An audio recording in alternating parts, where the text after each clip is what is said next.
mention of human-induced climate change. I know that we weren't going to speak directly to it, but I think it's important to note that the understanding of human-induced climate change comes primarily through increases in carbon dioxide, methane, and halocarbons. These are an increase in these compounds into the atmosphere, and the fact that they're greenhouse gases results in the retention of heat from escaping from the planet. Now, two of those are still naturally made compounds. We've just increased the volume, and there is data that recognizes that those volumes have increased over the time that we have been actively measuring them.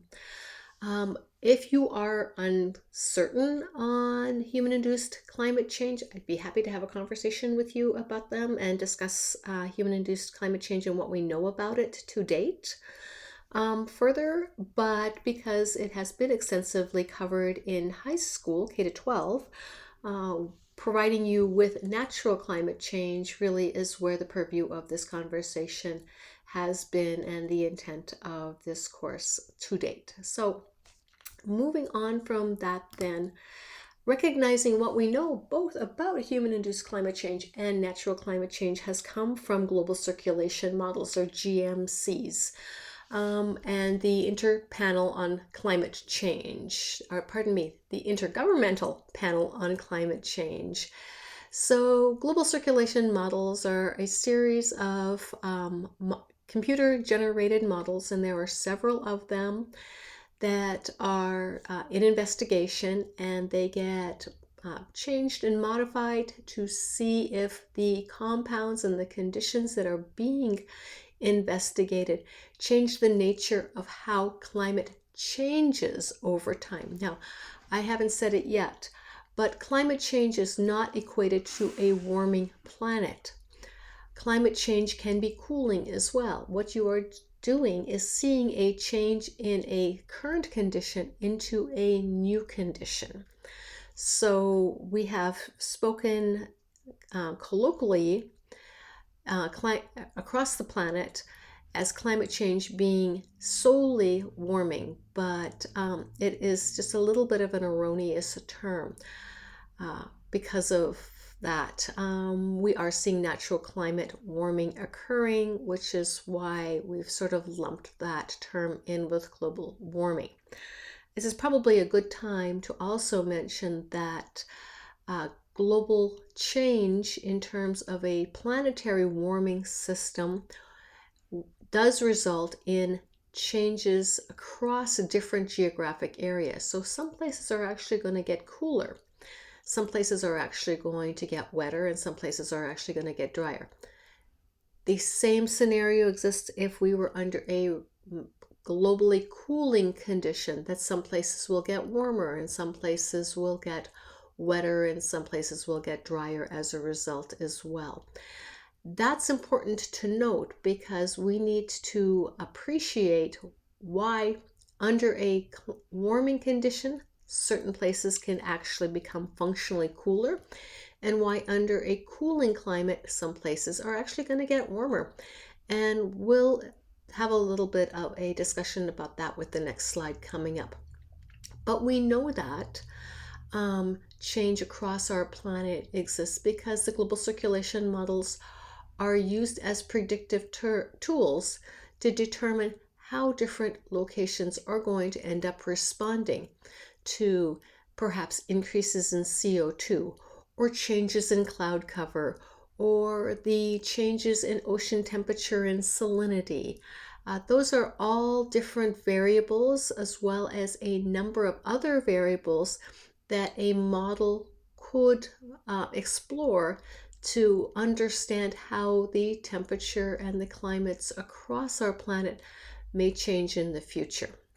So current climate models, regardless of what they have done to increase or change cloud cover or increase CO2, generally all agree that the temperature is going to rise.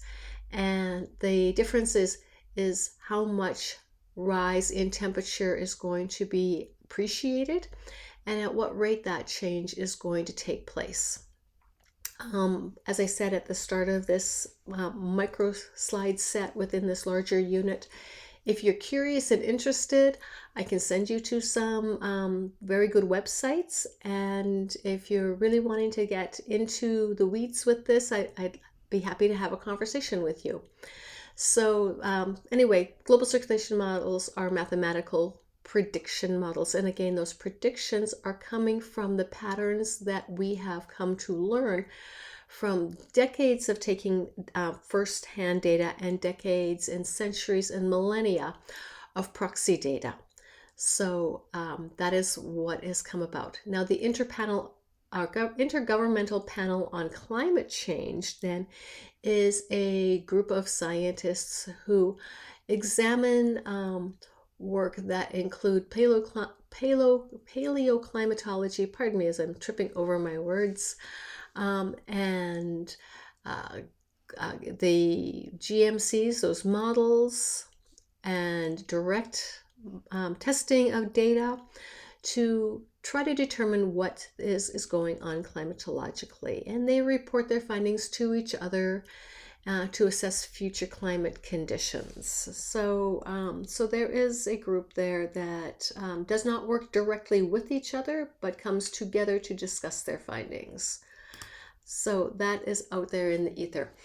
Now, this is a model that you have seen before or seen a similar model before. This is the global circulation model with Hadley cells and other subcells of vertical and horizontal rotation of the atmosphere.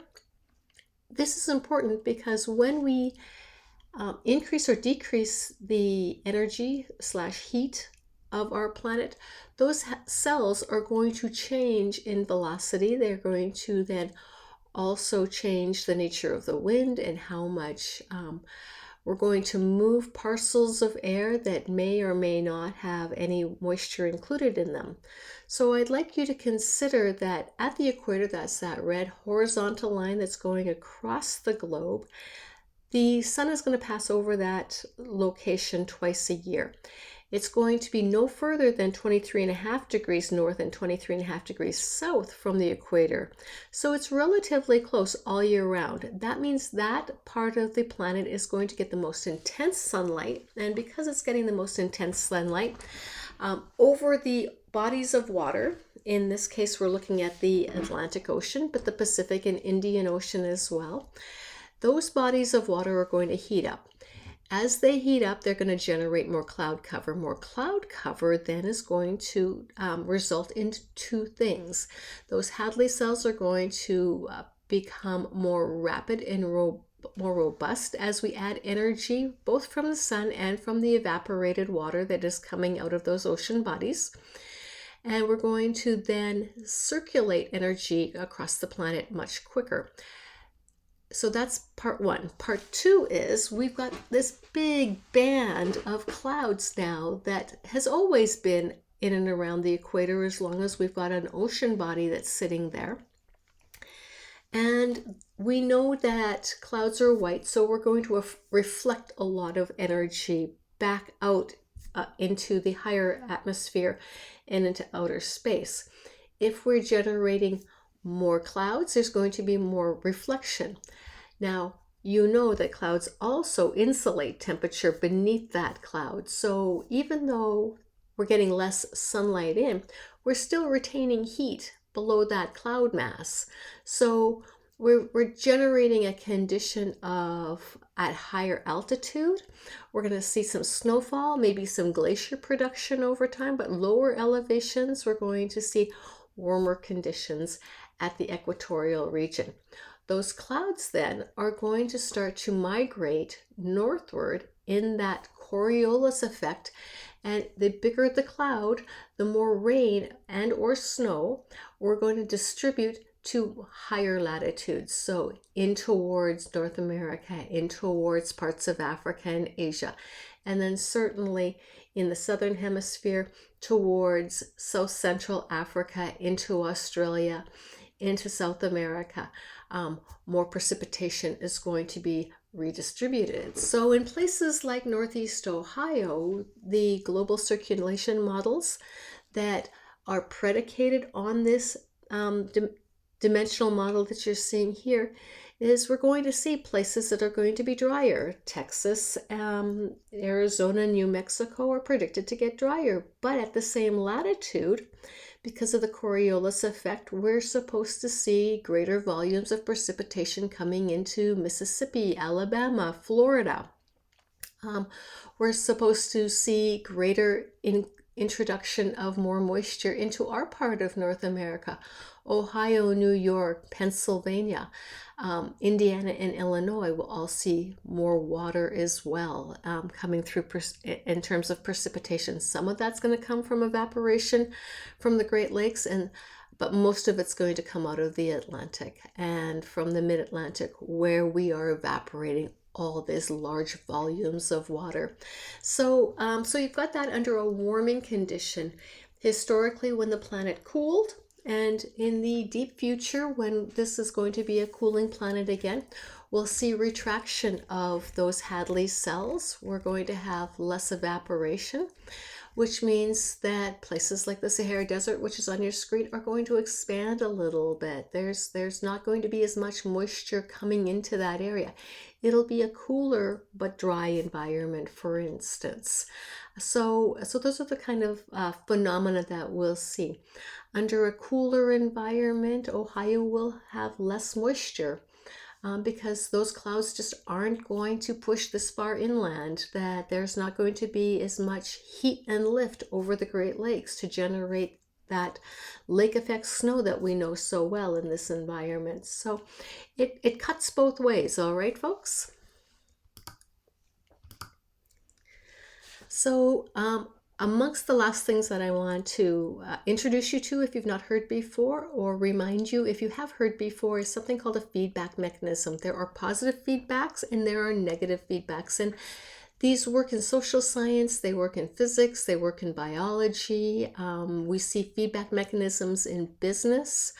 And a positive feedback is if there is a condition occurring, the nature of the condition continues to perpetuate itself.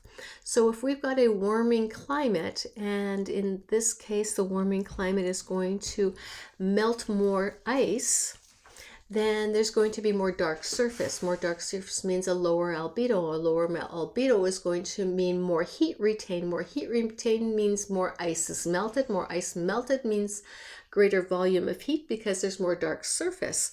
So that's a positive trajectory out of a warming condition, creating a warming condition. A negative feedback is then when the system has reached its apex, and it cannot warm anymore, then it's going to have a negative feedback. And that's just a turning point. It's just going to flip on itself.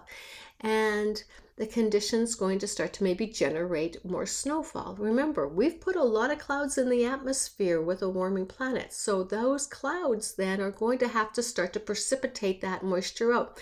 And if it's at a pole, it's going to come down as snow. As it comes down in snow, then I'm going to have less dark surface. Less dark surface means more reflection. More reflection means more moisture is going to fall as snow. And we're going to continue to increase the albedo, which means we're going to decrease the heating, increase the cooling. So now I've got a positive feedback that is a cooling planet unto itself. So that's an example of a positive and negative feedback through ice and with the introduction of a little bit of clouds. The scenario of clouds, the more that we heat up the planet, the more evaporation we have. The more evaporation we have means we're going to have more clouds put into the atmosphere. But those clouds are also going to trap heat below those clouds, which is going to warm up those lower atmospheric interface environments. So there's the example of both of those. Finally, and I wish that there was a better place to put this slide, but we're going to put it right here at the end, is the current geographic climate patterns. These are very broad patterns. When you scale into smaller areas, they're going to be more refined and more nuanced. What you're going to see here, and what you'll see with the biotic patterns when we do biogeography next, is that there's a strong correlation between the biota, ecosystems or biomes, and climate structures. So what we've got is some colors that are sort of this gray-blue environment that sort of stretch across, and these are more of a hardwood, softwood, blended, mixed environment. These are going to be deciduous trees that are going to lose their leaves. This darker green color is going to be our needle leaf leaves. And so there's a strong latitudinal component that goes east and west across the top of North America, and at the same latitude extends across Northern Europe and Northern Asia as well. This deciduous tree stretches across to a degree Central Europe, Eastern Europe, and then across Asia. And we see then this kind of seafoam green not appearing in a strong, oops, sorry about that, folks, a strong condition until you look way over here, and there's a little bit here. So we're seeing this strong latitudinal back and forth across here. When you get a north-south orientation of climate conditions here and a mix-up that's coming through here, it's not strong east and west, but it's not strong north and south either. These are the product of altitudinal change. So we've got the Rocky Mountains and the Cascades, as well as the Sierra Nevadas, moving north and south here that are influential. Through here, this north-south is the Andes.